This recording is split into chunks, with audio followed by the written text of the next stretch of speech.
নিষিদ্ধ দলের প্রকাশ্য তৎপরতা জাতির জন্য ব্যর্থতা, এমন মন্তব্য করেছেন সড়ক, রেল ও নৌ পরিবহন মন্ত্রী শেখ রবিউল আলম। সকালে মুন্সিগঞ্জের সিরাজদি খানে রেলওয়ের বৃক্ষরোপণ কর্মসূচির উদ্বোধন শেষে তিনি একথা বলেন। এ সময় তিনি আরও বলেন, দলটি একসময় রাজনৈতিক দল ছিল, জনগণের প্রতিপক্ষ হয়ে কার্যক্রম চালাতে গিয়ে পরিত্যক্ত, বর্জিত, সর্বশেষ নিষিদ্ধ। বলেন, জনগণ রাজনৈতিক দলের বৈধতা দেয়, এখন সেই জনগণও তাদেরকে নিষিদ্ধ করেছে।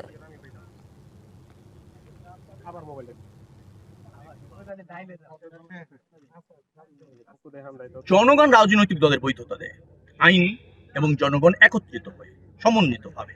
এখন জনগণও তাদেরকে নিষিদ্ধ করেছে এবং আইনও তাদের নিষিদ্ধ করেছে। নিষিদ্ধ দলের তৎপরতা চোখে পড়বে, এটাই তো কাম্য। তৎপরতা যদি চোখে পড়ে, এটা জাতির ব্যর্থতা।